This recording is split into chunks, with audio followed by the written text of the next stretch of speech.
അച്ഛാ എന്താടി അച്ഛൻ ഞങ്ങളെ വണ്ടർഫാൾസിൽ കൊണ്ടുപോകും. ഞങ്ങള് ഓണത്തിന് എല്ലാരും ഓരോ ടൂർ പോയി. എടി ഇനി അതിന് ദുബായിലൊക്കെ പോണ്ടായോ? അതിനിപ്പോ ദുബായിലൊന്നും പോണ്ട, നമ്മുടെ കൊല്ലത്തുണ്ടല്ലോ. ആണോ? അങ്ങനെ നമ്മൾ ഇന്ന് എത്തിയിരിക്കുന്ന കൊല്ലം ആശ്രമ മൈതാനത്തിലുള്ള വണ്ടർഫാൾസിലാണ്. ആദ്യം നമ്മൾ എത്തിയ ഏരിയ ബേഡ്സിൻ്റെ ഏരിയയിലോട്ടാണ്. ഇവിടെ ഒരു വലിയ ഹാള് സെറ്റ് ചെയ്തിട്ട് അതിൽ ബേഡ്സിനെ എല്ലാം ഫ്രീ ആയിട്ട് തുറന്നു വിട്ടിരിക്കുകയാണ്. ലവ് ബേഡ്സ്, പലതരം ഫിഞ്ചസ്, കോക്കറ്റെയിൽസ്, അങ്ങനെ പലതരം ബേഡ്സ് ഇവിടെ ഫ്രീ ആയിട്ട് അവർ തുറന്നു വിട്ടിരിക്കുകയാണ്. ഇടയ്ക്ക് അതെല്ലാം കൂടെ പറന്ന് നമ്മളുടെ മുകളിലൂടെ ഇങ്ങനെ പോകും. അത് കാണാൻ തന്നെ ഒരു പ്രത്യേക രസമാണ്. കുട്ടികൾക്കൊക്കെ ഈ ബേഡ്സിനെ അടുത്ത് കാണാൻ പറ്റുന്ന ഒരു അവസരമാണ്. ആദ്യമായിട്ടാണ് ഞാനൊരു ഷോയിൽ ഇങ്ങനെ ഫ്രീ ആയിട്ട് ബേഡ്സിനെ അഴിച്ചു വിട്ടിരിക്കുന്നതാണ്. ആദ്യം അന്വിയൊക്കെ ഇത് ഭയങ്കരമായിട്ട് എൻജോയ് ചെയ്യുന്നതായിട്ട് എനിക്ക് തോന്നി. അതിൻ്റെ ഇടയിൽ കൂടുകളും എല്ലാം നമുക്ക് കാണാൻ പറ്റും. അതിൻ്റെ ഒരു സൈഡിലായിട്ട് മക്കാവോസ്, സൺകുണോസിനെയൊക്കെ നമുക്ക് കാണാൻ പറ്റും.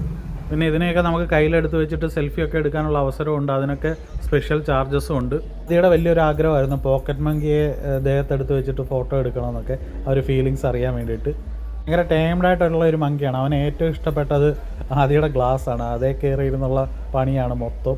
ഗ്ലാസ് കടിച്ചു പറിക്കാനും ഗ്ലാസ്സാണ് അവന് ഭയങ്കര ഒരു ഇൻട്രസ്റ്റ് ആയിട്ട് തോന്നിയത്. ലോകത്തിലെ തന്നെ ഏറ്റവും ചെറിയ മങ്കീസാണ് ഈ പോക്കറ്റ് മങ്കീസ്. പക്ഷേ വിലയുടെ കാര്യത്തിൽ ഈ ചെറുപ്പം അവനില്ല.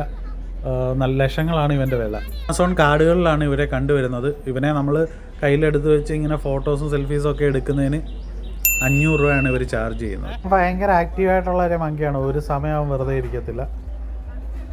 എത്ര പിടിച്ച് ബാക്കിലോട്ട് വെച്ചാലും പിന്നെയും ആദ്യയുടെ കണ്ണാടിയിലാണ് പിടി. ലാസ്റ്റ് അവനെ കൂട്ടിലാക്കി. അടുത്ത് നമ്മളെടുത്തത് മക്കാവോയാണ്. മക്കാവോയ്ക്ക് അവർ ചാർജ് ചെയ്യുന്നത് 100 രൂപയാണ്. നല്ലൊരു ടേംഡായിട്ടുള്ള ഒരു ബേഡാണ്. സാധാരണ നല്ല ടേംഡായിട്ടുള്ള ബേഡ്സിനെ, ആനിമൽസിനെയൊക്കെ ഇതുപോലെ നമ്മുടെ സെൽഫീസ് എടുക്കാൻ വേണ്ടിയിട്ട് കൊണ്ടുവരാറുള്ളൂ. ഞാൻ കൈ വെച്ച് കൊടുത്തിട്ടും ഭയങ്കര സോഫ്റ്റായിട്ടാണ് അവൻ കടിക്കുന്നത്. പക്ഷേ ഇവരുടെ ചുണ്ടിന് ഭയങ്കര പവറുള്ള ആൾക്കാരാണ് ഇവർ.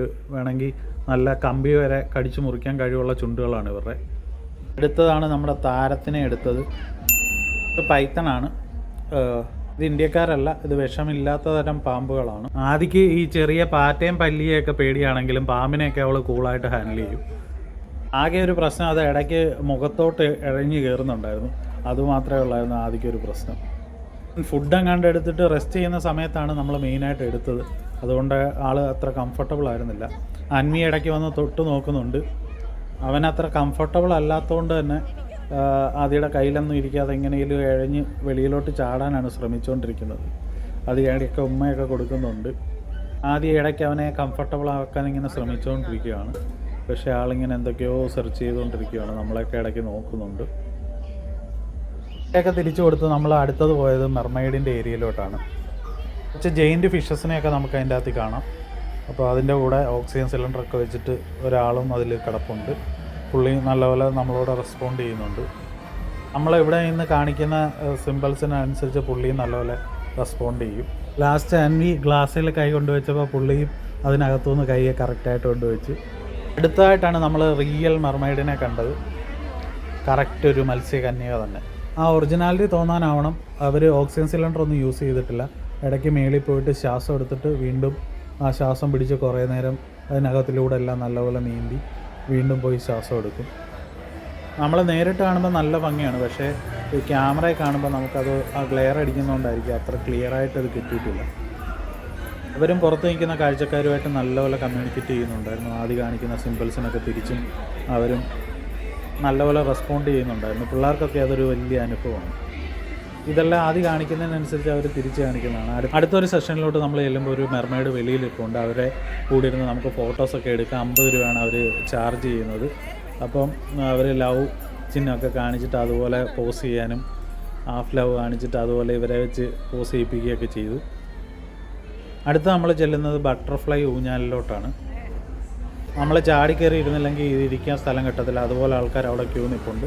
അത് കഴിഞ്ഞിട്ട് അവിടെ ഒരു കപ്പലിൻ്റെ മോഡൽ സെറ്റ് ചെയ്തിട്ടുണ്ട്. അത് കയറി നിന്ന് നമുക്ക് ഫോട്ടോ ഒക്കെ എടുക്കാം.